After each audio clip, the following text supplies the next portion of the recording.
Food to reduce cholesterol and increase heart health. Artery લગભગ 4 mm જેટલી પહોળી હોય છે અને જ્યારે સુગર લેવલ વધારે થાય, એક્સેસિવ ઓમેગા-6 ઓઇલ વધી જાય અને સોજો આવે ત્યારે એમાં પ્લેક ફોર્મેશન થાય છે.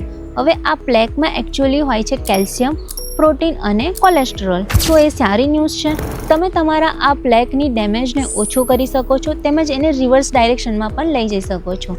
તો આજે સ્ટાર્ટ કરો ફેટી ફિશથી, જેમ કે ઇન્ડિયન મેકરલ, જે ઓમેગા-3 રીચ હોય છે, જે ઇન્ફ્લામેશન ઓછું કરે છે અને આર્ટરીઝને સપોર્ટ કરે છે. એની સાથે ફર્મેન્ટેડ ફૂડ જેવા કે હોમમેડ અથાણાઓ લિમિટેડ ક્વોન્ટિટીમાં લેવા, જે ગટ હેલ્થ અને વિટામિન K2ને સપોર્ટ કરશે.